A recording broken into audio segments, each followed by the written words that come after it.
Fractured Heart by Miri Hellia. I want to be happy, but something inside me screams I don't deserve it. I smile and laugh and play till they all look away. In the shadows of my room, I sit there many days and nights contemplating my doom. I don't feel my emotions anymore. I just want my simple dream to come true, but I don't have the capability to make it real. All I can do is imagine what it could be like. What it'd be like to laugh and smile and be free, truly and genuinely with all my heart. It's like I'm in a cage, lost in a forest full of my own demons. The key is right there, just beyond reach. I had met evil when I was only a child. Those experiences of pain and suffering and the worst, most devastating betrayal I've ever felt. That had torn me apart from the inside. Something is wrong with his word, I had thought. He lied to me, and I had taken every word he said as the goodness to honest truth. Because of him, I lost trust in everyone around me, knowing the only thing I could depend upon is myself. But now, people are telling me not to be so standoffish, so distant, so detached from the world. But that's how I've survived for so long. Should I listen to them? I know they have good intentions. But what if it causes me more harm later? Is this more trouble than what it's worth? Or would I make some sort of discovery that'll change who I am in the end? He says I stopped exploring my emotions because they could hurt. He says if I never heal from what hurt me, I will bleed on people who didn't cut me.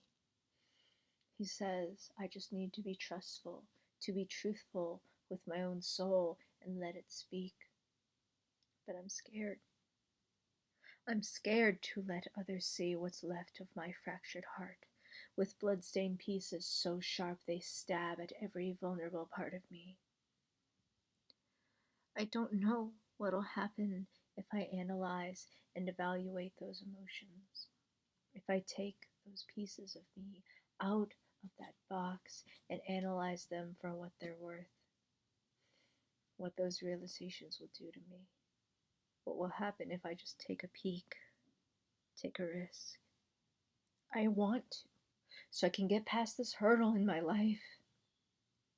But I'm scared to let someone else have control over how I feel. I'm scared to know with such certainty the amount of influence they have on me. Because however much that may be, it isn't just me anymore. It's someone else who is in there, in my heart, with intentions I don't know or understand. That piece of me is theirs now, with their name carved into it. And I'm scared to let people in because they could hurt me more. I'd rather contain my pain within myself than let others get hurt by me. I don't want to lash out at someone who hasn't done anything wrong to me. I like people.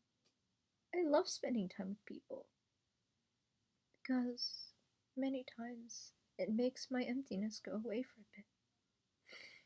And when people ask me how my day is, I sometimes debate over a truthful negative answer or, nah, I'm fine. But when I ask that of my friends, if they respond fine, I immediately say fine as in good fine or meh fine, because I want to know how they're feeling, even though I don't know how I'm feeling much of the time. Sometimes just me cross questioning their wording and showing that I care is enough to make their day better and make them walk away a little bit happier. And if they need hugs or pats or a little something to make them smile. I'm always willing to give it to them because I know how hard days can ruin someone. I know how much impact a single little bad thing can have to taint every little thing that happens from then on. But with me, I'm scared to let people in because if I get hurt in the process, or worse, people I care about, I want to trust again. I want to be free again. I want to have genuine fun again. I want to be vulnerable again. But I don't know how to get out, how to step outside these walls that I've built for myself, how to just smile and live and be free. I've been trying to be vulnerable, more vulnerable with certain people I know and trust won't hurt me, who I choose selectively, because I know I can trust those certain people with absolute certainty. I desperately want to take that step forward to let them in just a little bit more. Want someone to touch my soul gently without malintent, making me feel calmer than ever before, and soothing my nerves and shushing away all my fears and worries. To hold me, to comfort me, to be the home I've been searching for all this time. And these past few years, I've built a sort of, I think, found family is the term. Family, those who I love and cherish without question, no matter who they are, what labels are tacked onto them, or what has happened in their past. Found, discovered, and kept near and dear to my heart. All these people have a bit of sway over me, a bit of me that I want them to have, a piece of me I'm willing to let them reside in. I haven't tried counting the amount of times I've broken down in front of them, the times they put me back together in their own way, gently yet firmly piecing me back together.